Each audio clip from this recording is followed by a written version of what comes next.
Continuous population model for single species tutorial training 1. Most important problem যেটা সর্বশেষ 19 সালে আসছিল। Describe the Varus logistic model. আমরা ইতিমধ্যে Varus logistic model নিয়ে কথাবার্তা বলেছি, সেটাকে describe করতে বলছে।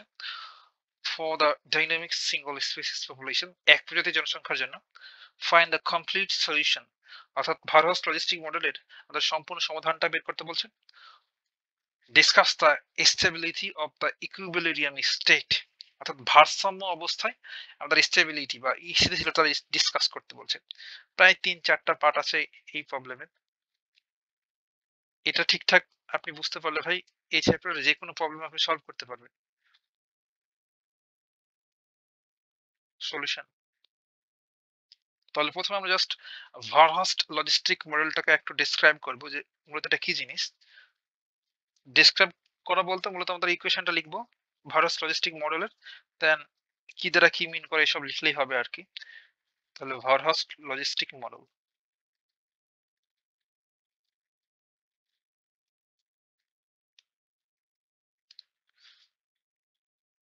লজিস্টিক্স মডেল টা কি ছিল ভাই? ডিএন, এন ছিল আমাদের পপুলেশন, ডিএন আপন ডিটি, অর্থাৎ পপুলেশনের পরিবর্তনটা সময় সাপেক্ষে, এটা ছিল আমাদের আর এন, আরটা ছিল আমাদের intensive growth rate into on minus N আপন কে, আর কে ছিল আমাদের কেয়ারিং ক্যাপাসিটি, তাই না? এটাই ছিল মূলত আমাদের ভারহাস্টের লজিস্টিক মডেল। এটাকে দিলাম 1 নম্বর ইকুয়েশন। এখন আমরা বলে দেবো এখানে কোনটা কি মিন করে। ওয়্যার আমাদের এখানে এনটা কি ভাই? এনটা হচ্ছে আমাদের টি টাইমে পপুলেশন। আমরা ইতিমধ্যে সব জানি এন হচ্ছে এন অফ টি, অর্থাৎ টি সময় পপুলেশন, কিংবা চাইলে আপনি সুন্দর করে লিখতে পারেন যে এটা হচ্ছে আমাদের কোন নির্দিষ্ট টি সময় পপুলেশন, কোন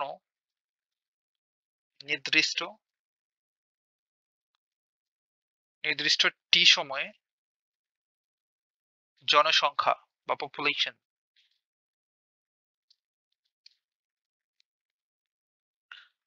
আর আমাদের এখানে আর ইন্টেন্সিভ গ্রোথ রেট এবং কে কেয়ারিং ক্যাপাসিটি, এদের হচ্ছে পজিটিভ কনস্ট্যান্ট, এগুলো কখনো নেগেটিভ হয় না। এবং আর ও কে এই দুটো হচ্ছে পজিটিভ বা ধনাত্মক ধ্রুবক বা কনস্ট্যান্ট। এবং এই টোটাল এই অংশটুকুকে, অর্থাৎ এই আর সহ টোটাল এই অংশটুকুকে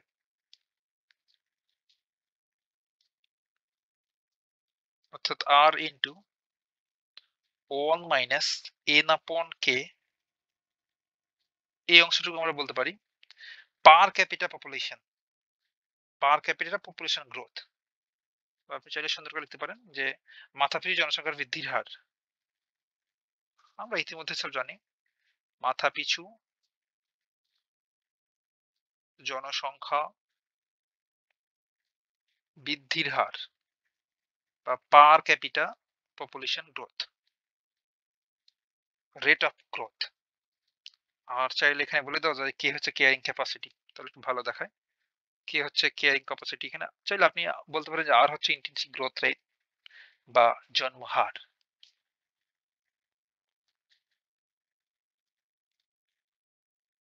caring capacity, caring capacity of environment, পরিবেশের সহন ক্ষমতা।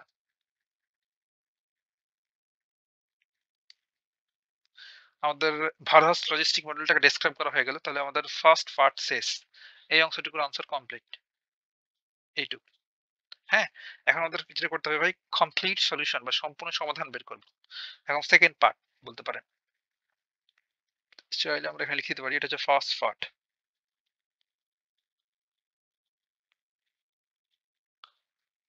এখন আমরা সেকেন্ড পার্টটা শুরু করব, তো কমপ্লিট সলিউশন বের করব এই ভারহাস্ট লজিস্টিক মডেলের। এই কমপ্লিট সলিউশনটাকে বের করার জন্য আমাদের এক নম্বর যে ইকুয়েশন অর্থাৎ ভারহাস্ট লজিস্টিক মডেল, সেটাকে আবার লিখবো এখানে, অর্থাৎ এই অংশটাকে ডিএন আপন ডিটি, যেহেতু এগুলো হচ্ছে ডিফারেনশিয়াল ইকুয়েশন তাই না, এটা ফার্স্ট অর্ডার ডিফারেনশিয়াল ইকুয়েশন। একবার ডেরিভেটিভ করা আছে সেহেতু এগুলোকে আমাদের সমাধান করতে হবে। আর ডিফারেনশিয়াল ইকুয়েশন কেমনে সমাধান করতে হয় এসব আমরা আদ্য পর্যন্ত ডিসকাস করেছি পার্শিয়াল ডিফারেনশিয়াল ইকুয়েশনে। তাহলে dn upon dt equals to rn into 1 minus n upon k। এটা ছিল আমাদের ভারহাস লজিস্টিক মডেল। এখন এরে সলভ করার জন্য আমাদের যেটা করতে হবে যে ভ্যারিয়েবল সেপারেশন করতে হবে, তাই না? দেখেন তো উপরে আছে n আর নিচে t, এটা কি হইলো? এ ডান পাশে তো আবার রয়েছে n, তাহলে n গুলাকে আমরা জাস্ট নিচে দিয়ে দেবো। তাহলে যেটা করতে হবে dn জায়গায় থাকলো আপন এই n এর অংশটুকু এই পাশে নিয়ে আসবো। তাহলে n into 1 minus n upon k, আর এখানকার t এটা ডান পাশে দিয়ে দেবো dt, তাহলে r dt। এখন আমাদের সলিউশন করার মূল মন্ত্রটাই হচ্ছে ইন্টিগ্রেশন করা, তাই না? তাহলে দেখেন তো ভাই এই নিচে যে অংশটুকু আছে এটা কি ইন্টিগ্রেশন করার কোনো ফরম্যাটে রয়েছে? একটু কাহিনী করা লাগবে। তাহলে dn জায়গায় থাকলো আপন এর ভেতরে চাইলে আমরা একটু ক্যালকুলেশন করতে পারি। n জায়গায় থাকলো লসাগু যদি k নিই তাহলে বলতে পারবো k minus n equals two r dt, এটা ইমপ্লাই করছে। আর নিচে যে হরে এই কে, এই কেটাকে উপরে তুলে দিতে পারি না? অবশ্যই পারি। তাহলে উপরে তুলে দিলে ব্যাপারটা ভালো দেখায়। তাহলে k dn আপন n k মাইনাস n। এখনো কিন্তু আমরা এটাকে ইন্টিগ্রেশন করতে পারবো না। দেখেন কি এক আকৃতি হয়ে আছে। এই অংশটুকুর দিকে একটু লক্ষ্য করেন ভাই। এটাকে কি ইন্টিগ্রেশন করার কোনো ফরম্যাটে রয়েছে? অবশ্যই নাই। বাট লিনিয়ার ফর্মে রয়েছে। বাট সুখবরটা হচ্ছে এখানে দেখেন নিচে n into k minus n, এটা লিনিয়ার ফর্মে রয়েছে। যদি লিনিয়ার ফর্মে থাকে তখন আমরা এটাকে পার্শিয়াল ফ্র্যাকশন করে ফেলতে পারি ইজিলি এই ইন্টিগ্রেশন করার জন্য। পার্শিয়াল ফ্র্যাকশন করতে আমরা ইতিমধ্যে ভালো মতোই জানি। আমরা পার্শিয়াল ডিফারেনশিয়াল ইকুয়েশনে এসব বারবার করে করেছি। তাহলে এইটুকু যদি পার্শিয়াল ফ্র্যাকশন করি, আমরা পার্শিয়াল ফ্র্যাকশন করার জন্য কভার-আপ রুলটাকে ইউজ করব। তাহলে এই অংশটুকু যদি লিখি এখানে কি ছিল আমাদের k upon n into k minus n, এটা ছিল আমাদের রাশিটা। এখন নিচে যেহেতু লিনিয়ার ফর্মে দুইটা পার্ট রয়েছে তাহলে n into k minus n, তাহলে জাস্ট আমরা দুইটা পার্ট করে ফেলবো প্লাস সাইন দিয়ে, এই দুইটা করলাম। করার পর ফার্স্ট আপনি n টাকে এখানে পুট করবেন। এবার n ইকুয়ালস টু 0 ধরতে হবে। n ইকুয়ালস টু 0 ধরলে তো 0ই হয়, তাই না? এখন এই n ইকুয়ালস টু 0 বাকি দুইটা অংশ বসাতে হবে। আর অবশ্যই এই পরেরটাকে আমরা শেষে বসাই দেব k মাইনাস n, যে k মাই সরি যে k মাইনাস n। আমাদের প্রথম কাজটা হচ্ছে এই দুইটা অংশকে দুইটা পার্টে লিখে ফেলা প্লাস সাইন দিয়ে। এখন আমাদের কাজ হচ্ছে যে এই প্রথম এই অংশ সমান 0 ধরা। কভার আপ রুল করতে ইতিমধ্যে আপনি জানেন। তাহলে n ইকুয়ালস টু 0 আমরা বাকি যে দুইটা পার্ট রয়েছে এখানে এবং এখানে এই দুই জায়গাতে n ইকুয়ালস টু 0 বসাবো। তাহলে k এর জায়গাতে তো n ইকুয়ালস টু 0 বসানোর কোনো কিছু নাই, তাই না? তাহলে k জায়গায় থেকে গেল। এবার আমরা এই ভেতরের এই অংশে এখানে n ইকুয়ালস টু 0 বসাবো। তাহলে 0 বসালে কি হবে? k মাইনাস 0 মানে k থাকছে। তাহলে n এর পাশে কি থাকবে? শুধুমাত্র k। বুঝাতে পারলাম? এখন ভাই আমরা পরের এই অংশটুকু সমান 0 ধরবো। তাহলে k মাইনাস n সমান 0 ধরলে কি হয়? দেখেন তো। যদি k এখানে লিখি, k minus n equals to 0 ধরলে আমরা লিখতে পারবো n ইকুয়ালস টু k, তাই না? তাহলে এক্ষেত্রে যেটা করব, যত জায়গাতে এটা ছাড়া বাকি উপরে আর নিচে যত জায়গাতে n দেখব ঠিক তত জায়গাতে আমরা k পুট করব। তাহলে উপরে k n দেখবো সেখানে k পুট করব। তাহলে k এর জায়গাতে k আর বসানোর প্রয়োজন হচ্ছে না। তাহলে এই যে n, এই n এর জায়গাতে বসাবো আমরা k। বুঝতে পারলাম? এবার একটু ক্যালকুলেশন করি তো। উপরে k নিচে k ক্যানসেল। তাহলে কি থাকলো 1 upon n। আর এটার ক্ষেত্রে উপরে k আর নিচে k ক্যানসেল। তাহলে 1 upon k minus n। এই দেখেন সুন্দর একটা ফরম্যাটে চলে এসেছে। পার্শিয়াল ফ্র্যাকশন এই অংশটুকু। এটার যদি আপনি আবার লসাগু করেন তাহলে কিন্তু এই ফরম্যাটে চলে আসবে আবার। বুঝতে পারলাম? হ্যাঁ, তাহলে এই অংশটুকুর পরিবর্তে আমরা সুন্দর করে লিখে ফেলবো 1 upon n plus 1 upon k minus n। আর টোটালটাকে এখন আমাদের টোটালের সাথে গুণ অবস্থা dn ছিল। ইকুয়ালস টু রাইট সাইডে আর ডি টি। এবার ইন্টিগ্রেশন করে ফেলবো, চাইলে আলাদা করে ফেলতে পারি সুন্দর করে, 1 upon n dn plus integration 1 upon k minus n dn equals to r dt। বাকি ইন্টিগ্রেশনটা আমরা এই পাশটাতে করে ফেলতে পারি, এই যে। বাট এখানে একটু কাজ করা যায়, দেখেন ইন্টিগ্রেশন করার পূর্বে করে ফেলি যে 1 upon n dn। এই যে পুরো চ্যাপ্টার জুড়ে একই ক্যালকুলেশন আমরা বারবার করছি, তাই না? তো একটা ক্যালকুলেশন ঠিকঠাক বুঝে গেলে ভাই আপনার কোনো বেগ পেতে হবে না বাকি ক্যালকুলেশন করতে। তাহলে 1 upon n dn প্লাস, এই যে এখানে একটা কাহিনী করব যে এইটার আমাদের ইন্টিগ্রেশন করতে হবে, তাই না? তো দেখেন তো আমরা একটা ফর্মুলা শিখছিলাম না ভাই, যে ইন্টিগ্রেশন নিচে যদি একটা ফাংশন থাকে f of x ফাংশন, এটা যদি ডেরিভেটিভ যদি উপরে থাকে, তাহলে এটার ইন্টিগ্রেশনটা x এর রেসপেক্টে কি হয়? লন নিচের ফাংশনটা, তাই না? এই ফর্মুলা আমরা ইউজ করব। এটা ইউজ করার জন্য আমরা ওই ফর্মুলাটা নিয়ে আসবো। তো নিচে দেখেন তো এখানে k মাইনাস n, এটা এটা যদি ডেরিভেটিভ করি তাহলে কি হবে? n এর রেসপেক্টে, n এর রেসপেক্টে যদি k মাইনাস n এর ডেরিভেটিভ করি তাহলে হবে -1, বাট উপরে কি আছে? প্লেন 1, আমাদের লাগবে -1। তার জন্য আমরা এই প্লাসটাকে মাইনাস করে দেবো, এর সামনে একটা মাইনাস নেব, তবেই তো হয়ে গেল। তাহলে minus integration -1 upon k minus n dn। এবার কিন্তু আমরা ইন্টিগ্রেশন করে ফেলবো। আর রাইট সাইডে কি ছিল? আর ডিটি। তাহলে এই ডান পাশটাতে তো ইন্টিগ্রেশন করতে হবে, তাহলে ইন্টিগ্রেশন ডিটি। আর যেহেতু কনস্ট্যান্ট তাহলে আমরা ডিটি কে জাস্ট ইন্টিগ্রেশন করছি। তাহলে 1 upon x এর সমগ্র হচ্ছে ln x, তাহলে ln n মাইনাস এটা হচ্ছে ln নিচেরটা। আর অবশ্যই আমাদের ln এর পরে পজিটিভ ভ্যালু থাকে, হ্যাঁ? তাহলে চাইলে মডুলাস সাইন দিতে পারেন। আর মডুলাস সাইন না দিলেও কিন্তু বোঝায় যে ln এর পর যা থাকবে সব পজিটিভ হইতে হবে। আর আমরা জানি এখানে এই পপুলেশন তো পজিটিভ, আবার ক্যারিং ক্যাপাসিটি এটাও পজিটিভ। আর এই পপুলেশনের চাইতে আমাদের ক্যারিং ক্যাপাসিটি বড় হয়, আর তার কে থেকে n মাইনাস করা আছে, তাই না? অবশ্যই পজিটিভ হবে। ইকুয়ালস টু আর, আর এখানে 1, এখানে কিছু নাই মানে কি আছে ভাই? 1। 1 কে যদি t এর রেসপেক্টে সমাকলন করি তাহলে পাবো t, তাহলে rt। আর এখানে আমাদের একটা নিতে হবে ইন্টিগ্রেটিং কনস্ট্যান্ট। আর ওই ইন্টিগ্রেটিং কনস্ট্যান্ট একটা আরবিটারি কনস্ট্যান্ট, ডেফিনেটলি আমরা যা ইচ্ছা নিতে পারি সেহেতু আমাদের সুবিধা মতো আমরা এখানে কনস্ট্যান্টটা নেব মাইনাস লন এ। চাইলে আপনি লন সি বলতে পারেন, প্লাস লন সিও বলা যায়, বাট আমরা এই লনটাকে যখন বাম পাশে নিয়ে আসবো তখন পজিটিভ আকারে যেন আসে, তার জন্য আমরা এখানে নিলাম আরবিটারি কনস্ট্যান্টটা, ইন্টিগ্রেটিং কনস্ট্যান্ট ডেফিনেটলি সেটা মাইনাস লন এ নিলাম। বাট আপনি প্লাস লন সি নিলেন, কোনো প্রবলেম নেই, বাকিগুলোতে যেভাবে করছিলাম। বাট আমরা সুবিধা মতো নিব আর কি। তাহলে এখন এই লন এন জায়গায় থাকলো, এটাকে যদি বাম পাশে নিয়ে আসি, এই মাইনাস লন এটাকে, তাহলে কি হবে? Plus loan A minus loan k minus n equals to rt। এটা ইমপ্লাই করছে এখানে আমরা প্রপার্টি অফ লগারিদম ইউজ করব। ln a plus ln b যদি থাকে সেটাকে আমরা ln ab আকারে লিখতে পারি, প্রপার্টিজ অফ লগারিদম। তাহলে এটা লিখতে পারবো ln an সিম্পলি, তাই না? একদম তাই। এখন আমরা যেটা করব, যা আছে তা লিখে দিলাম ln k minus n equals to rt। এবার আবার প্রপার্টিজ অফ লগারিদম,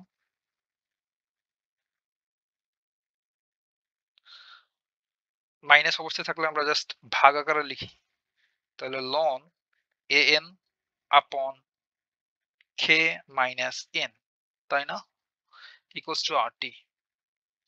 এবার লনটাকে যদি আমরা রাইট সাইডে পার করে দিই তাহলে কি লিখতে পারবো? an upon k minus n equals to e raised to the power rt। আমরা ইতিমধ্যে জানি ভাই যে ই যদি লেফট সাইডে থাকে তাহলে ডান সাইডে গিয়ে ডান পাশে যা আসে সবগুলো মাথার উপর নিয়ে নেয়। বুঝতে পারলাম? এই যে লন ডান পাশে গিয়ে ভাই ডান পাশে যা থাকবে সবগুলোকে মাথার উপর নিয়ে নেবে। তারপরে এখানে আমাদের an টা থাকলো ইকুয়ালস টু এই k মাইনাস n এই পাশে যে মাল্টিপ্লাই হয়ে গেল ইনটু, এগুলো কিন্তু n লিখছি w না, হ্যাঁ? এই w মতো দেখায় n এগুলা। তাহলে e raised to the power rt।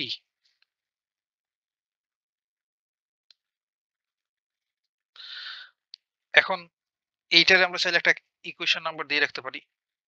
এটা হচ্ছে আমাদের ২ নম্বর ইকুয়েশন। এই পাশটাতে ১ নম্বর ইকুয়েশন দিয়েছিলাম। এটা হচ্ছে ২ নম্বর ইকুয়েশন। এখন এটাই কিন্তু আমাদের কমপ্লিট সলিউশন মিন করছে। এই ২ নম্বর ইকুয়েশনই হচ্ছে আমাদের এই ভারহার্স্ট লজিস্টিক মডেলের কমপ্লিট সলিউশন বা সম্পূর্ণ সমাধান। বাট এখানে একটা আমাদের আননোন কনস্ট্যান্ট রয়েছে। এ, এ কি জিনিস ভাই? এ তো আমরা কখনো দেখি নাই। এন আমরা প্রত্যেকে চিনি। এন হচ্ছে পপুলেশন বা জনসংখ্যা। কে হচ্ছে ক্যারিং ক্যাপাসিটি, এন হচ্ছে পপুলেশন। ই হচ্ছে ওই তো 2.718 এই তো ভ্যালুটা। আর আর হচ্ছে আমাদের ইনটেনসিভ গ্রোথ রেট আর টি হচ্ছে টাইম। আর হচ্ছে জন্ম হার। এখন এটা যেহেতু আননোন সেহেতু এটাকে আমাদের ফাইন্ড আউট করতে হবে। একে ফাইন্ড আউট করার জন্য আমরা কন্ডিশন ইউজ করব। Initial condition. ইনিশিয়াল কন্ডিশনটা কি জিনিস? যখন t equals to 0 যখন টাইম যখন শূন্যের কোঠায় শূন্য দেন আমাদের যে পপুলেশন সেটা কি হবে ভাই? আমরা এই ১ম এই বলছিলাম যে টি টাইমে পপুলেশন এই যে এখানে দেখেন টি টাইমে বা টি সময়ে পপুলেশনকে বলছিলাম n of t। তাহলে 0 টাইমে পপুলেশনটা কি হবে? 0 টাইমে population n of 0 equals to কত? n not. আর এটা ছিল টি টাইমে পপুলেশন ছিল n বলছিলাম। তাহলে 0 টাইমে পপুলেশন কত হবে? n0। বুঝাতে পারলাম? ওকে। তাহলে সে কথাটা আমরা এখানে লিখব যে টি যখন 0 টাইম যখন 0 দেন আমাদের পপুলেশনটা হবে n equals to n of 0 t এর পোরশনে 0 বসালাম যেখানে t থাকে। তাহলে এটা সমান ধরে নিলাম n নট। এখন আমরা এই ২ নম্বর ইকুয়েশনে যত জায়গাতে t রয়েছে ঠিক তত জায়গাতে আমরা 0 বসাবো এবং যত জায়গাতে n রয়েছে ঠিক তত জায়গাতে আমরা n নট পুট করব। তবে আমাদের a এর ভ্যালুটা বের হয়ে যাবে। তাহলে ফর্ম 2 we get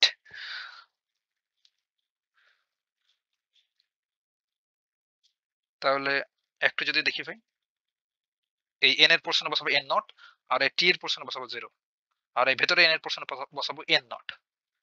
তাহলে একবারই কাজটা করে ফেলি। তাহলে a n not equals to k minus n not into e raised to the power r into t এর পোরশনে বসালাম 0। আর আমরা ইতিমধ্যে জানি e raised to the power 0 mean হচ্ছে 1। তাহলে এক্ষেত্রে দেখেন তো কি হয়? a n নট এটা হচ্ছে k minus n নট আর e raised to the power 0 mean হচ্ছে 1। তাহলে আমাদের a বের করতে হবে। তাহলে a equals to হচ্ছে k minus n not upon n not. এখন এই a এর ভ্যালুটা এখন আমরা ২ নম্বর ইকুয়েশনে পুট করে দেব। আপনি চাইলে এমন করে লিখতে পারেন যে 2a a এর মান বসিয়ে পাই। Putting the value of a into then we get তাহলে আমাদের ২ নম্বর ইকুয়েশনটা ছিল এই তো এটা। এখন a এর পোরশনে টোটাল এই অংশটুকু বসাবো। দেন কি পাই? k minus n not upon n আর পাশে ছিল মাল্টিপ্লাই অবস্থায় n equals to k minus n into e raised to the power rt। ঠিকঠাক তো লিখলাম নাকি? হ্যাঁ। এর পোরশনে জাস্ট ভ্যালুটা পুট করলাম। ওকে। জাস্ট বেসিক ক্যালকুলেশন তবে কমপ্লিট সলিউশনটা আমাদের চলে আসবে। এর ভেতরে অংশ এই ভেতরে k মাইনাস n নট এর সাথে n টাকে যদি মাল্টিপ্লাই করে ফেলি তাহলে পাবো n k minus n n not আপন এর n ক্যান ডবল এর মতো হয়ে যায় n n নট আপন n নট ইকুয়ালস টু এই ভেতরের অংশের সাথে যেটা মাল্টিপ্লাই করে ফেলি k e raised to the power rt minus n e raised to the power rt এটা ইমপ্লাই করছে। আর আমরা জানি ভাই উপরে যদি প্লাস মাইনাস দিয়ে কিছু থাকে আর নিচে একটা হর থাকে সেহেতু হরটাকে আলাদা করে ফেলতে পারি। তাহলে n k upon n naught minus n n naught upon n naught equals to k e raised to the power rt minus n e raise to the power r t. বাকি ক্যালকুলেশন পাশে করা যায় এখানে।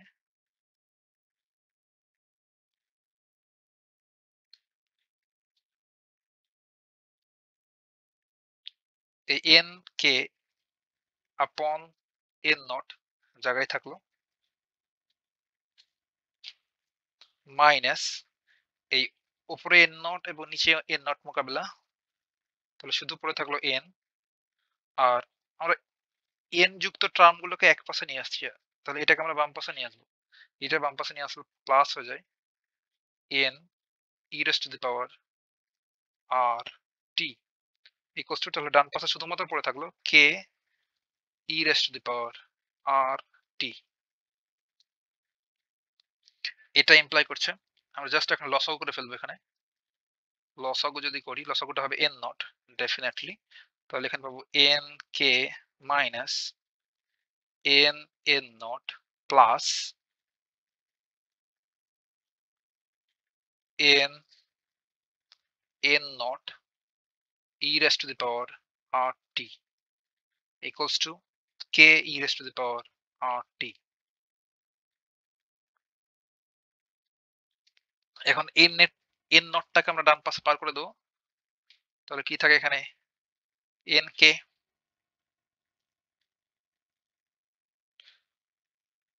বা K N, nested করে লিখি, তাহলে minus N N not plus N N not e raised to the power rt equals to n naught k e raised to the power rt। এখন দেখাতে ভাই প্রতিটা টার্মেই কিন্তু আমাদের এখানে এন রয়েছে, তাহলে এনটাকে কমন নিতে পারবো, তাহলে সবগুলো থেকে এন কমন নিলাম, তাহলে এখানে কি পড়ে থাকলো কে। আবার ভেতরে এখান থেকে তো এন নিয়েছি, এই দুটো থেকে এন আর এন গেছে, আবার এখানে এন নট আর এখানেও এন নট, তাহলে এখানে আবার এন নট কমন নেওয়া যায়, তাহলে ভেতরে এই অংশে আবার এন নট কমন নিলাম, তাহলে এখানে পড়ে থাকলো ওয়ান আর এখানে পড়ে থাকলো e raise to the power r টি।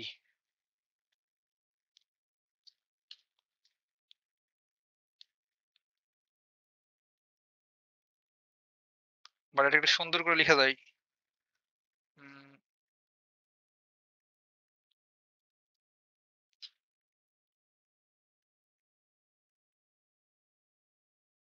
একটু যদি সুন্দর করে এক্ষেত্রে তাহলে ভালো হবে। হ্যাঁ, যে এই পরের অংশটুকু অর্থাৎ এই অংশটুকু প্রথমে লিখছি আর কি,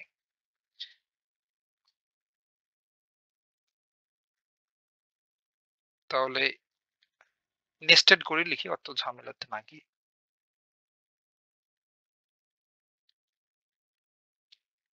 এন যদি কমন নিই তাহলে এখানে পড়ে থাকবে শুধুমাত্র কে, আর এই প্লাস অংশটুকু প্রথমে লিখছি, তাহলে এখানে পড়ে আছে n not e raise to the power r t, এখান থেকে নিয়ে নিয়েছি এন, তাহলে পড়ে আছে এন নট, এই তো equals to n not e raise to the power sorry k e raise to the power r টি।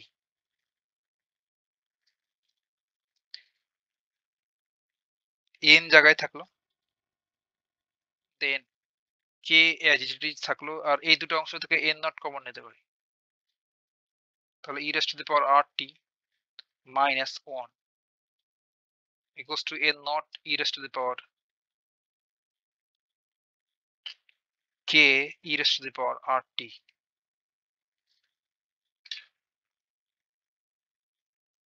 আমাদের কাজ হচ্ছে জাস্ট n টাকে বের করা, n বের করলেই তো আমাদের কমপ্লিট সলিউশন হয়ে যাবে, তাই না? তাহলে এই যে n টাকে এখানে রাখলাম, আর বাকি যা রয়েছে ভেতরে সবগুলোকে ডান পাশে পার করে দিলাম, তবে কি হবে উপরে আমাদের আছে k n naught e raised to the power rt, just সাজায় লিখলাম, আপন নিচে পাঠিয়ে দিলে k plus n naught e raised to the power rt minus 1। ইহাই নির্ণয় সমাধান, which is the required complete solution of Varhas logistic model। ইহাই নির্ণেয় কমপ্লিট সলিউশন বা সম্পূর্ণ সমাধান। তাহলে আমাদের দুইটা পার্ট শেষ।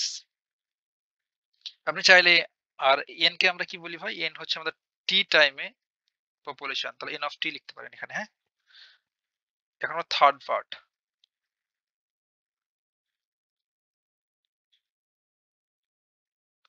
দুইটা পার্ট আমরা ইতিমধ্যে শেষ করলাম। এখন আমাদের কি করতে হবে একটু যদি দেখি প্রবলেমটা, যে ডিসকাস দ্য স্টেবিলিটি, আমাদের স্থিতিশীলতা ডিসকাস করতে বলছে অফ দ্য ইকুইলিব্রিয়াম স্টেট, বা ভারসাম্য অবস্থায় আমাদের স্থিতিশীলতা ডিসকাস করতে বলছে। তাহলে এট ইকুইলিব্রিয়াম বা স্থিতিশীলতায় কি হয় এটা দেখতে হবে আমাদের, বোঝার জিনিসপত্র আছে এখানে। এট ইকুইলিব্রিয়াম স্টেট, বা আপনি বলতে পারেন এখানে ভারসাম্য বিন্দুতে, ভারসাম্য বিন্দুতে, ভারসাম্য বিন্দুতে আমরা লিখতে পারবো dn upon dt, so dn upon dt equals to 0। এটা কি জোর করে লিখলাম না কিনা এটা একটু বুঝতে হবে ভাই।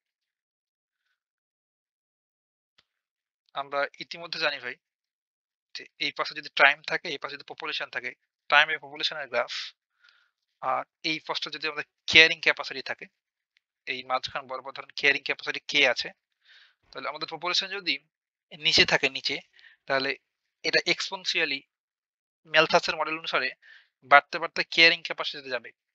আবার যদি পপুলেশন কেয়ারিং ক্যাপাসিটির উপরে থাকে বা হাই, তবে কমতে কমতে এই কেয়ারিং ক্যাপাসিটিতে আসবে, দেন স্ট্রেট লাইন আকারে চলা শুরু করবে। আর যখন স্ট্রেট লাইন অবস্থা চলতে থাকবে, অর্থাৎ এখানে কোনো পরিবর্তন হচ্ছে না, সময় সাপেক্ষে পপুলেশন নির্দিষ্টভাবে আছে। ধরেন ব্যাপারটা হলো এরকম যে ধরেন আমাদের দেশে ম্যাক্সিমাম 60 কোটি মানুষ বসবাস করতে পারবে স্বাচ্ছন্দ্যে। এখন যদি 60 কোটির চেয়ে বেশি হয়ে যায়, তাহলে হয়তো মারামারি শুরু হয়ে যাবে। দেন আবার কমতে কমতে আবার 60 কোটিতে চলে আসবে। এখন কম আসে, এখন বাড়ছে, বাড়তে বাড়তে 60 কোটিতে যাবে। 60 কোটির বেশি হলেও মারামারি করে 60 কোটি হয়ে যাবে। আবার কম থাকলে তো বেড়ে বেড়ে তো 60 কোটি পর্যন্ত যাবে, তাই না? তাহলে সেটাই, অর্থাৎ পপুলেশন বেশি যখন ছিল তখন কমছে, আবার কম যখন ছিল বাড়তে বাড়তে কেয়ারিং ক্যাপাসিটি বা 60 কোটিতে আসবে। দেন আর বাড়বে না, কমবে না, স্থিতিশীল অবস্থায় থাকবে। জন্ম হবে, মৃত্যু হবে, মারামারি হবে, 60 কোটিতেই থাকবে। এটাকে বলছি আমরা ইকুইলিব্রিয়াম স্টেট বা ভারসাম্য অবস্থা। বুঝতে পারলাম? এই ভারসাম্য অবস্থাতে দেখেন তো আমরা একটা স্ট্রেট লাইন পেয়েছি না? স্ট্রেট লাইন, হ্যাঁ। আর এটা হচ্ছে আমাদের এক্স অক্ষের সমান্তরাল রেখা। আর একবার ডেরিভেটিভ বা ডিডিটি বা ডিডিএক্স যাই বলেন, আমরা যদি এটা ক্যালকুলাস ফর্মে লিখি, derivative dy upon dt, sorry টি না এক্স, এই যে এর এক্স অ্যাক্সিস বরাবর চেঞ্জটাকেই আমরা মূলত ঢাল বা স্লোপ বলি বা ট্যানজেন্ট বলি, কিংবা ডেরিভেটিভ আপনি বলতে পারেন। ফার্স্ট ডেরিভেটিভ মূলত অ্যাক্সিস বরাবর চেঞ্জটাকে নির্ধারণ করে। তাহলে এক্ষেত্রে দেখেন তো ভাই, যে আমরা এক্স অ্যাক্সিস বরাবর রেখেছি টি, সেক্ষেত্রে আমাদের এক্ষেত্রে এই ফর্মুলাটা হয়ে যাচ্ছে dn আপন dt, টাইমের সাপেক্ষে আমাদের পপুলেশনে কোনো চেঞ্জ হচ্ছে না, তাহলে কি লিখবো, ইকুয়ালস টু 0, তাই না? হ্যাঁ।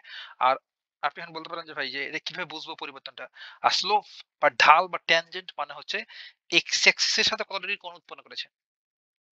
ঢালটা মূলত মিন করে যে এক্স অ্যাক্সিস এর সাথে কতটুকু কোণ উৎপন্ন করেছে। বেসিক কথা বলা ছোটকালের। তাহলে যদি এমন থাকে, একটু যদি দেখাই, ধরেন এমন করে একটা লাইন চলে গেছে। ধরেন এটা ধরেন এক্স অ্যাক্সিস এর সাথে 30 ডিগ্রি কোণ উৎপন্ন করেছে। তাহলে এর ঢাল যত, এখন যদি আরেকটা লাইন এইভাবে কোণ উৎপন্ন করে চলে যায়, তাহলে এর ঢাল কিন্তু আরো বেশি। বুঝতে পারলাম? তাহলে ফার্স্ট ডেরিভেটিভ বা একবার ডেরিভেটিভ মূলত ঢাল নির্দেশ করে। তাহলে এই dn upon dt এটা আমাদের ঢাল নির্দেশ করছে। তাহলে আমরা এক্ষেত্রে দেখছি যখন ইকুইলিব্রিয়াম স্টেটে চলে আসছে বা ভারসাম্য বিন্দুতে, তখন লাইনটা একদম স্ট্রেট ভাবে চলে যাচ্ছে কার সাপেক্ষে, এই টি এর সাপেক্ষে। তখন এই টি এর সাথে এই লাইন কোনো কোণই উৎপন্ন করছে না। কেন কোণ উৎপন্ন করছে না? কারণ কোনো চেঞ্জেস হচ্ছে না। তাহলে এক্ষেত্রে আমরা লিখতে পারবো dn upon dt equals to 0। ভারসাম্য বিন্দুতে পপুলেশন কোনো পরিবর্তন হচ্ছে না। এখন এই dn upon dt সমান আবার আমরা কি জানতাম সেটা এক্ষেত্রে লিখে ফেলবো। একটু দেখাই যে দেখেন dn upon dt এটা সমান হচ্ছে এই ডান পাশের এই অংশটুকু, তাই না? এই অংশটুকু সমান যদি 0 হয় তাহলে ডান পাশের এই অংশ সমানও 0। তাহলে সেটা এখানে লিখবো। এটা ইমপ্লাই করছে যে rn into 1 minus n upon k equals to 0। আর এন জায়গায় থাকলে ভেতরে যদি একটু কাজ করি, এখানে কে যদি আমরা কমন নিই, সরি কে যদি লসাগু করি তাহলে কে মাইনাস এন ইকুয়ালস টু 0। এটা ইমপ্লাই করছে এই ক্ষেত্রে দেখেন ভাই, এক্ষেত্রে আমাদের আর আর হচ্ছে গ্রোথ রেটটা এবং কে হচ্ছে কেয়ারিং ক্যাপাসিটি। তাহলে এই দুটো কি কখনো 0 হবে? এই দুটো 0 হইতে পারে না। তাহলে আমি চাইলে এখানে 5টা লিখে দিতে পারি। Hence r nought equals to 0 এবং k nought equals to 0। R এবং কে কখনো 0 সমান হবে না। তাহলে জাস্ট ক্যালকুলেশনের সাথে আপনি বলতে পারেন যে আর কে এই পাশে পার করে দিলাম, কে এই পাশে দিয়ে দিলাম। তাহলে কি পড়ে থাকলো? তাহলে 0 হয়ে গেল ওই পাশে গিয়ে। তাহলে n k minus n equals to 0। এখন দেখেন তো এই দুইটার গুণফল 0। তাহলে আমরা n ইকুয়ালস টু 0 লিখতে পারবো, আবার k মাইনাস n সমান 0 লিখতে পারবো। তাহলে এই ক্ষেত্রে আমরা দুইটা ক্রিটিক্যাল পয়েন্ট পেয়ে গেলাম। n ইকুয়ালস টু একবার 0 পাবো, আবার k minus n equals to 0।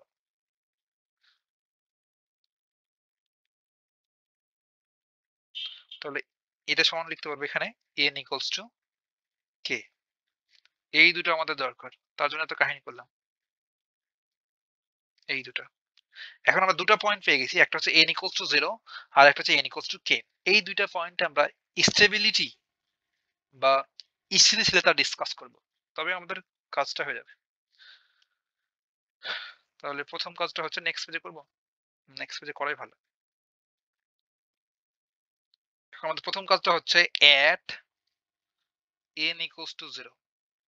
n equals to 0 পয়েন্টে আমরা স্থিতিশীলতা ডিসকাস করব। আপনি লিখবেন যে at n equals to 0 stability বা স্থিতিশীলতা।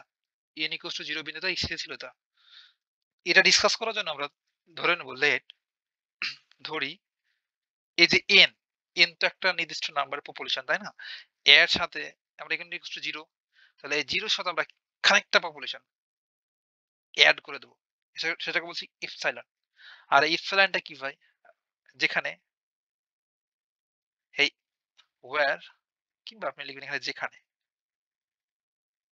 এই ইপসাইলনটা হচ্ছে ভেরি ভেরি লেস দ্যান 1, একের চাইতে অনেক অনেক ছোট। Epsilon very very less than 1, একের চাইতে অনেক ছোট ছোট নাম্বার। তাহলে এখন এই n এর পোরশনে আমরা চাইলে এখানে একটু এক লাইন ক্যালকুলেশন করে রাখতে পারি। n ইকুয়ালস টু তাহলে 0 এর সাথে ইপসিলন এড করলে কি হয়? ইপসিলনই হয়। এটা পরে কাজে লাগাবো। এখন দেখেন তো আমরা ধরলাম কি 0 বিন্দুতে স্টেবিলিটি ডিসকাস করার জন্য আমরা ধরে নিলাম যে n equals to 0 plus epsilon. আর ইপসিলনটা কি? Very very less than 1। এবার 1 নম্বর ইকুয়েশনে যত জায়গাতে n রয়েছে ঠিক তত জায়গাতে আমরা 0 প্লাস ইপসিলন বসাবো। মানে কি বসানো? ইপসিলন বসানো। n এর পোরশনে ইপসিলন বসাবো। তাহলে 1 নম্বর ইকুয়েশনটা যে ছিল, প্রথমে লিখেছিলাম ভারহাস লজিস্টিক মডেল। ওই 1 নম্বর ইকুয়েশনে n এর পোরশনে যদি ইপসিলন বসাই তাহলে কি পাবো? d epsilon upon dt equals to r n ছিল, তাহলে n এর পোরশনে ইপসিলন, তা 1 মাইনাস এখানে ছিল n আপন k, তাহলে ইপসিলন আপন k। এটা ইমপ্লাই করছে d epsilon upon dt equals two, just multiply করে ফেলবো। মাল্টিপ্লাই করলে কি হবে? আর ইপসিলন প্লাসে মাইনাসে মাইনাস আর ইপসিলন এর স্কয়ার আপন কে। এখন এখানে দেখেন তো ভাই, আমাদের ইপসিলনটা হচ্ছে ভেরি ভেরি লেস দ্যান 1। এখন কোন একটা ছোট নাম্বার যদি আবার স্কয়ার করি সেটা আরো ছোট হয়ে যায়। তখন আমরা এই স্কয়ারের টার্মগুলোকে নেগলেক্ট করে ফেলবো বা ইগনোর করব। তাহলে এই ডান পাশের এগুলোকে আমরা আর কেয়ার করছি না, অর্থাৎ নেগলেক্ট করে ফেললাম।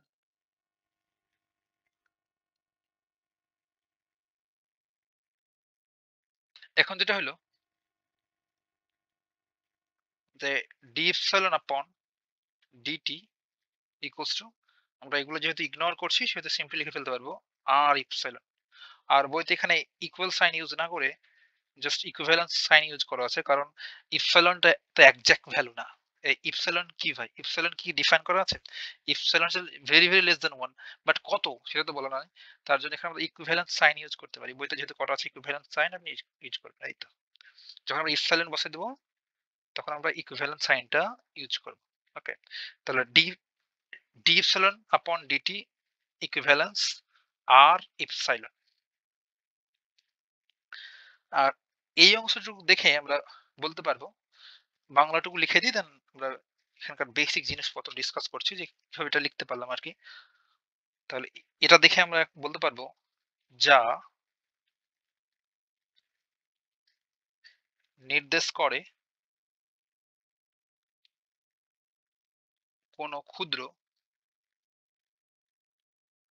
আদি মানের, এত বাংলা না লিখলেও হয়, জিস্ট অর্ধটুকু আপনি লিখবেন তবে হবে। আমি জাস্ট বই দেখে লিখছি আদি মানের জন্য। আর কিভাবে হলো সেটাও বলছি। জনসংখ্যা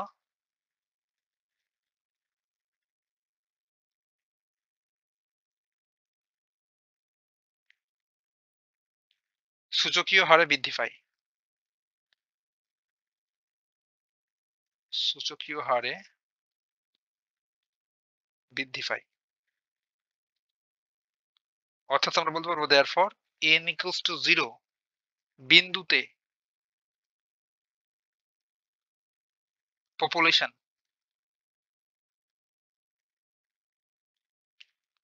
বা জনসংখ্যাটা আনস্টেবল বা অস্থিতিশীল। এখন নিচের এই বাংলাটুকু কিভাবে বলতে পারলাম, এটা নিয়েই মূলত এখন কথাবার্তা। দেখেন ভাই, এটুকু দেখে আপনি বুঝতে পারছেন যে এই অংশটুকু আমাদের ম্যালথেসিয়ান মডেলের মতো আকার ধারণ করেছে, তাই না? আমরা ম্যালথেসিয়ান মডেলটার কথা মনে পড়ার কথা প্রথমে ডিসকাস করছিলাম। আর এই অংশটুকু যদি আমরা এখন সলভ বের করি, তো সুন্দর একটা ফরম্যাটে চলে আসবে। দেখাবো?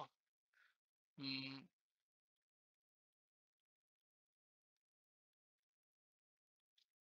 ধরেন এই অংশটুকু নিলাম, ডি,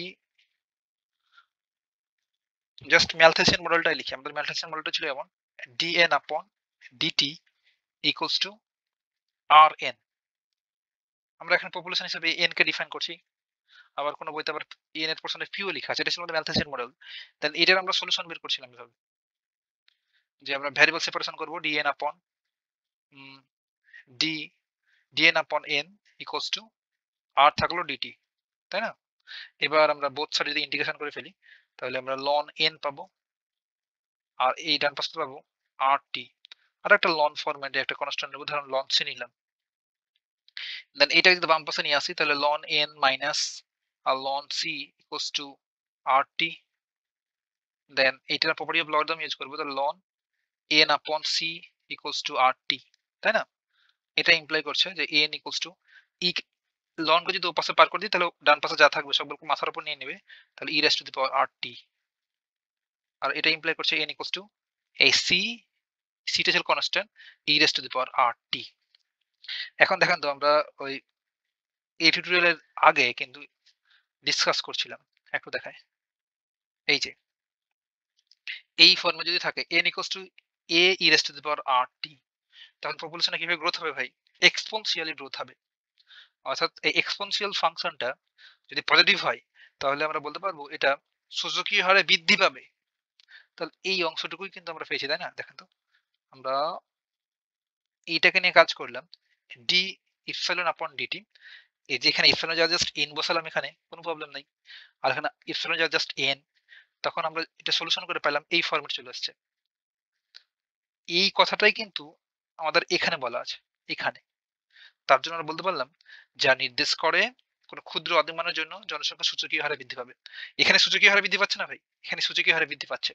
সেহেতু এটাতেও সূচকীয় হারে বৃদ্ধি পাবে। আর যদি বৃদ্ধি পায় তবে কি পপুলেশনটা স্টেবল হলো? স্থিতিশীল হলো? হইল না। সেহেতু কি এই n equals to 0 পয়েন্টে পপুলেশনটা আনস্টেবল বা অস্থিতিশীল। এখন আমাদের সেকেন্ড পয়েন্ট যে আছে n equals to k, এই n equals to k নিয়ে ডিসকাস করব যে এই পয়েন্টে কি হচ্ছে। এগুলো কিন্তু বেসিক জিনিসপত্র। ওকে।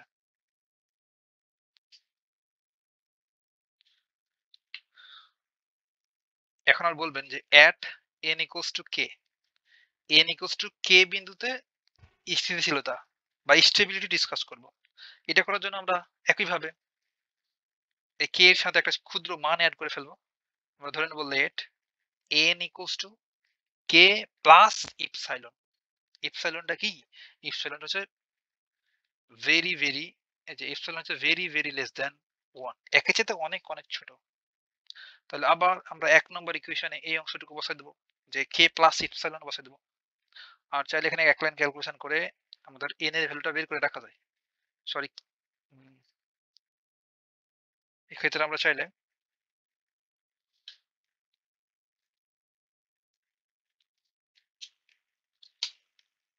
ওকে ইপসাইলনের ভ্যালুটা বের করে ফেলতে পারি এখানে, যে ইপসাইলন ইকুয়ালস টু লিখতে পারবো n মাইনাস k, তাই না? একদম তাই। জাস্ট রাখলাম। পরে যদি কাজে লাগে তাই। এখান থেকে। এখন আমরা ১ নম্বর ইকুয়েশনে জাস্ট যত জায়গাতে n দেখবো ঠিক তত জায়গাতে k প্লাস ইপসাইলন পুট করব। তাহলে ১ নম্বর ইকুয়েশন থেকে ধর ১ নম্বর ইকুয়েশনটা কি ছিল? dn upon dt, তাই না? তাহলে d জায়গায় রাখলাম। আর নিচে হচ্ছে dt আর n এর পোরশনে বসাবো এই k প্লাস ইপসাইলন।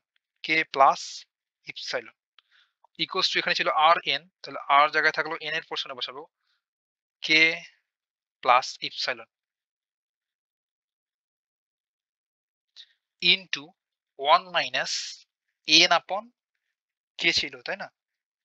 তাহলে আমাদের n এর পোরশনে বসাতে হবে k প্লাস ইপসাইলন আপন নিচে ছিল k। এই যে এখন এটা t এর এক্সপেক্টেড ডেরিভেটিভ। আর k কি ভাই? k হচ্ছে কেয়ারিং ক্যাপাসিটি, এটা একটা কনস্ট্যান্ট। সেহেতু k এর তো ডেরিভেটিভ হবে না, শুধু ইপসাইলন এর হবে। সেহেতু এটা এমন করে লিখবো d epsilon upon dt equals to, আর r টাকে এর সাথে যদি মাল্টিপ্লাই করে ফেলি তাহলে r k plus r epsilon into এর ভেতরে এখানে যদি আমরা k টাকে লসাগু নিই তাহলে k minus k plus epsilon, তাহলে r k plus r epsilon. আর এখানে পড়ে আছে এই কে আর কে মোকাবেলা প্লাস কে আর মাইনাস কে, তাহলে এখানে পড়ে থাকছে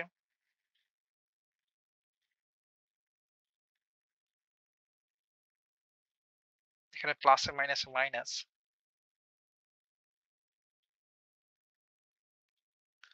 মাইনাস ইপসাইলন আপন কে পড়ে আছে। এখন এটার সাথে যদি আমরা মাল্টিপ্লাই করে ফেলি তাহলে কি পাবো? মাইনাস আর কে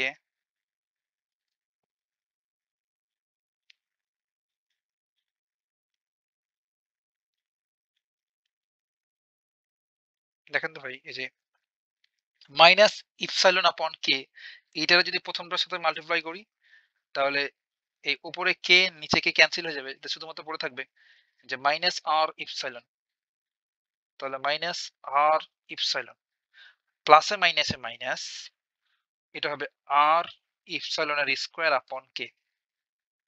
আর ইপসাইলন যেহেতু ভেরি লেস দ্যান 1, সেহেতু আমরা এই স্কোয়ারিং টার্ম যেগুলো রয়েছে সেগুলোকে নেগলেক্ট করবো, সেগুলো বাদ। এটার পরে যা থাকবে সবগুলোকে বাদ, নেগলেক্ট করলাম, ইগনোর করলাম। বুঝতে পারলাম? তাহলে আমরা এখানে বলতে পারবো দেয়ারফর আমাদের এখানে পাওয়া গেল ডি ইপসাইলন আপন, এটা ইমপ্লাই করছে d t equals to minus r epsilon. আর এই ইপসাইলন মানে কি ভাই? ইপসাইলন মানে হচ্ছে আমাদের এই যে এন মাইনাস কে, তাই না? তাহলে আমরা এখানে লিখে দিতে পারবো সুন্দর করে, এটা ইমপ্লাই করছে যে ডি আপন ডিটি যে n মাইনাস কে। আর যেহেতু আমরা ইপসিলন বসিয়ে দিয়েছি এক্ষেত্রে, সেহেতু চাইলে আপনি এগুলোতে সবগুলো ইকুইভ্যালেন্ট সাইন ইউজ করতে পারবেন। চাইলে এমন করে ইকুইভ্যালেন্ট সাইন ইউজ করা যায়। কারণ এক্সাক্টলি ইপসিলনটা কত আমরা জানি না, তাই না? হ্যাঁ, আমরা এখানে ইপসিলনটাকে নাই করে ফেলছি। এই যে এটা ইকুইভ্যালেন্ট সাইন দেয়া যায়। না দিলেও খুব একটা প্রবলেম হবে না। দেন ইকুয়ালস টু, কিংবা ইকুইভ্যালেন্ট সাইন দিয়ে রাখতে পারি। এই আর জায়গায় থাকলো মাইনাস আর, আর ইপসিলনের পোরশনে আমরা বসে দেব n মাইনাস কে, কারণ এই অংশটুকু। এখন দেখেন তো ভাই, এই অংশটুকু যদি একটু লক্ষ্য করেন, এটা যদি সলভ করি এটা, তাহলে এই ফরম্যাটে পাবো না? যে এটার মতো n equals to c e raise to the power minus r t, এই ফরম্যাটে পাবো। আর দেখেন তো এটা কি হচ্ছে? এটা আমাদের এটার মতো না, এই যে নিচের এটার মতো। আর এখন এইভাবে যখন পাচ্ছিলাম আমরা নেগেটিভ ভাবে এক্সপোনেনশিয়াল ফাংশনটা, তখন গ্রাফটা কি হচ্ছিল? ডিক্রিজিং হচ্ছিল, তাই না? এই যে নিচ দিকে নামছিল। আর কেয়ারিং ক্যাপাসিটির এক্ষেত্রে বলছিলাম যে পপুলেশন যদি বেশি হয়ে যায়, তাহলে কমতে কমতে কেয়ারিং ক্যাপাসিটি চলে আসবে। তাহলে এক্ষেত্রে আমরা একটু ব্যাখ্যা বিশ্লেষণটা যদি দেখি, যে দেখেন, তাহলে এই অংশটুকু দেখে আমরা সিদ্ধান্ত নিতে পারছি যে এটা হচ্ছে ডিক্রিজিং গ্রাফ হবে। তাহলে এটাতে কি মিন করে? এই যে দেখেন আমাদের এখানে n মাইনাস কে, n হচ্ছে পপুলেশন আর কে হচ্ছে ক্যারিং ক্যাপাসিটি। অর্থাৎ ধরেন ধারণ ক্ষমতা হচ্ছে 100, আর পপুলেশন হয়ে গেছে 120। তখন কি হবে? এই 120 থেকে কমে 20 টা কমে কোথায় আসবে? 100 তে আসবে। তার জন্য এখানে দেখেন আমাদের পপুলেশন মাইনাস কে, বুঝতে পারলাম? তাহলে পরিবর্তন হয়ে যাবে এইটুকু। তাহলে 120 থেকে যদি 100 বাদ দিয়ে দেব, তখন ওই যে 20 টা চেঞ্জ হবে সময়ের সাথে। দেন এখানে বলা আছে আবার n মাইনাস কে। আর এই মাইনাস দেখে আমরা মিন করতে পারছি, এই যে এই মাইনাস দেখে যে এমন ছিল, গ্রাফটা যদি আবার ড্র করে ফেলি, ধরেন আমাদের কেয়ারিং ক্যাপাসিটি হচ্ছে 100 এখানে, আর এখানে আছে 120। তাহলে এখান থেকে কমতে কমতে পপুলেশন 120 এ চলে আসবে। দেন স্টেবল হয়ে যাবে। দেন স্টেট লাইনে চলবে। তাহলে এখন আমরা বলতে পারবো যে n ইকুয়ালস টু কে তে এই পপুলেশনটা স্টেবল হবে। এটা আরেকটু ব্যাখ্যা বিশ্লেষণ করা যায় যে যখন এইগুলা বাদ,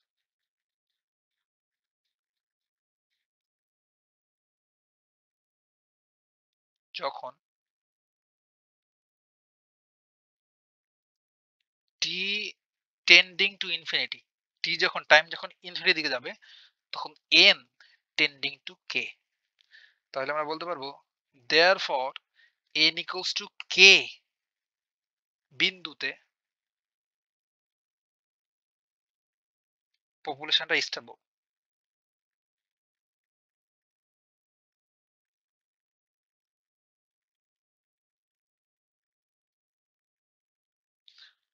এটাই ছিল মূলত আমাদের ইকুইলিব্রিয়াম স্টেটে স্টেবিলিটি ডিসকাশন করা। তাহলে আমরা দুইটা ক্রিটিক্যাল পয়েন্ট পেয়েছিলাম ভাই। একটা হচ্ছে n ইকুয়ালস টু 0, আর একটা হচ্ছে n ইকুয়ালস টু k। আমরা দেখলাম n ইকুয়ালস টু k পয়েন্টে পপুলেশনটা স্থিতিশীল হচ্ছে, বা চেঞ্জ হচ্ছে না, কনস্ট্যান্ট ভাবে চলতে আছে। গ্রাফটা পাশে আপনি ড্র করে ফেলতে পারেন, এইভাবে রেখে দিতে পারেন যে এক্ষেত্রে ছিল আমাদের এটা ছিল পি পপুলেশন, এখানে ছিল ক্যারিং ক্যাপাসিটি, জাস্ট কমতে কমতে ক্যারিং ক্যাপাসিটি আসার পর স্টেট লাইন হিসেবে চলছে n ইকুয়ালস টু k তে। আর এখানে পি না লিখে n লিখতে পারি, কারণ যেহেতু পপুলেশনটাকে আমরা n দ্বারা ডিনোট করেছি। আর এই ডান পাশে হচ্ছে x, সরি, এটা হচ্ছে আমাদের টাইম, x অ্যাক্সিস বরাবর। আমরা x অ্যাক্সিস বরাবর নিই টাইম, এবং y অ্যাক্সিস বরাবর নিই পপুলেশন। এক্ষেত্রে এতটুকু ভেবে কথা হবে নেক্সট